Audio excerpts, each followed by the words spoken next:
En este ejercicio nos dicen que comprobemos si la ecuación de Pfaff que nos proporcionan es integrable y en caso de que sea integrable, pues que calculemos su solución. Podemos observar que nuestra ecuación no tiene unas variables separadas, que sería ya integrable y además sería fácil de resolver. Podemos ver que operando podríamos despejar o dejar la variable y separada, pero tampoco parece una expresión demasiado manejable, así que vamos a empezar el ejercicio comprobando, como haremos siempre en nuestras ecuaciones de Pfaff, si la ecuación es integrable, es decir, si tiene solución.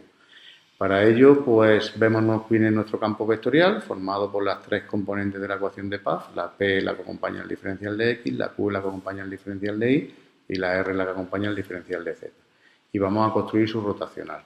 Recordemos que una buena manera de recordar cómo se calculaba un rotacional era pues construyendo una especie de determinante, le llamamos especie porque en verdad no es un determinante propiamente dicho porque los elementos de ese determinante son cada uno de conjuntos distintos. En la primera fila ponemos nuestros tres vectores unitarios y j y k. En la segunda fila ponemos nuestros tres operadores diferenciales, la derivada con respecto a x, la derivada con respecto a y, la derivada con respecto a z. Y en nuestra tercera fila ponemos las tres componentes de nuestro campo vectorial. Si resolvemos esto como si fuera un determinante, es decir, con la misma regla que nosotros normalmente utilizamos para resolver determinantes, pues el resultado coincide con el rotacional de ese campo vectorial.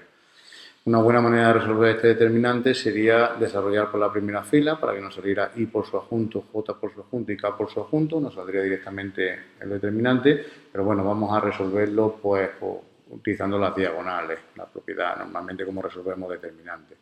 Empezaríamos por la primera diagonal. Es importante tener claro, y esto tiene relación con lo que hemos hablado antes de especie de determinante, que esto no va a ser esto por esto y por esto. Fijaros que una cosa es un vector, otra cosa es un operador y otra cosa es una función. La manera que en matemáticas se trabaja con estos elementos es el operador se le aplica la función. Fijaros que un operador no se multiplica por una función, el operador se le aplica la función y luego se le asocia el vector unitario y. Esto sería aplicarle este operador a esta función, es derivar esta función con respecto a y y luego asociárselo al vector y. Por eso, la expresión que ponemos es la derivada parcial de esta función con respecto a y asociado al vector unitario y. De la misma manera, pues seguimos, por ejemplo, con estos dos elementos con este de aquí. Sería derivar esta función con respecto a z y asociárselo al vector j. Seguimos estos dos de aquí abajo con el de arriba. Sería derivar esta función con respecto a x y asociárselo al vector k. Y luego, ya sabéis, menos y hacer pues, las diagonales en vez de izquierda a derecha, de derecha a izquierda. Así que sería esta de aquí, derivada de esta función con respecto a y por el vector k. Pues aquí lo tenemos, le hemos cambiado ya el signo, hemos abierto paréntesis para que de verdad se cambiara el signo a todo lo que viene detrás. La siguiente, estos dos de aquí con el de arriba, pues deriva esta función con respecto a z por el vector unitario y terminamos con estos dos de arriba con el de abajo, deriva esta función con respecto a x por el vector unitario j. Ahora ya pues nos ponemos a calcular esas derivadas.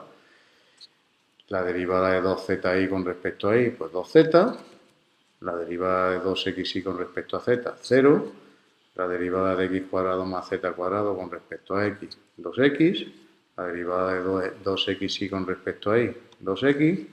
La derivada de x cuadrado z cuadrado con respecto a z, 2z. Y la derivada de 2zi con respecto a x, pues 0. Agrupamos, evidentemente, las componentes que tienen y, las que tienen j y las que tienen k, y nos sale rotacional. 2z menos 2z, pues 0, 0 y 0, pues 0, y 2x menos 2x, 0. No solo hemos comprobado que la ecuación es integrable, porque la condición de integrabilidad era que f por el rotacional de f valiese 0, al ser el rotacional 0, 0, 0, eso ya se cumple, sino que además el hecho de que el rotacional valga 0, el hecho de que el rotacional de un campo vectorial valga 0, indica que es una ecuación exacta, es una forma diferencial exacta, o llamado también campo conservativo. Así que no solo hemos comprobado que es integrable, sino ya sabemos cómo la vamos a resolver, como si fuera una ecuación exacta, que es lo que es. Se resuelve, pues, como todas las ecuaciones exactas, calculando el potencial e igualándolo a una constante. Para ello, pues partimos de nuestra ecuación, aquí la tenemos, y vamos a calcular la función potencial. Recordamos brevemente que había como varios métodos para calcular la función potencial. Aquí vamos a utilizar el más intuitivo, que es construir una función paso por paso que cumpla lo que tiene que cumplir un potencial, que es que su derivada con respecto a x me dé la función p, que su derivada con respecto a y me dé la función q y que su derivada con respecto a z me dé la función r. Si queremos una función que cumpla tres condiciones, es decir, que sus tres derivadas parciales coincidan con la p, la q y la r, pues lo más intuitivo es empezar haciendo que se cumpla una condición y luego tratar de alguna manera, conseguir que se cumplan las otras dos. En todas estas condiciones intervienen derivadas y por lo tanto intervienen primitivas. Si analizamos nuestra p, nuestra q y nuestra r, observamos que las tres son polinomios. Cuando las tres son expresiones polinómicas, pues como que en principio da igual empezar por una o por otra. Al fin y al cabo de cálculos primitivas, pues parece más sensato empezar, aunque todos son polinomios, empezar por alguno de los que tiene, pues no tiene potencias cuadradas, como pasa por ejemplo con la q. Así que vamos a empezar con la primera condición. Si buscamos una función u que cumpla que al derivarla con respecto a x me dé esta función, pues esa función u va a ser una primitiva de la función p con respecto a x. Para luego conseguir que se cumplan las otras dos condiciones, nos fijamos que las otras dos condiciones hacen referencia a la y y a la z, pues le vamos a sumar una función desconocida que dependa de y y de z. Así es como vamos a empezar a construir nuestro potencial. Pues ya identificamos, tenemos la función p que vale 2xy, pues le calculamos una primitiva de 2xy con respecto a x y le sumamos esa función desconocida phi, que luego determinaremos. Una primitiva de 2xy con respecto a x es x cuadrado y, así que nuestra candidata potencial es x cuadrado y más la función phi que queremos hallar.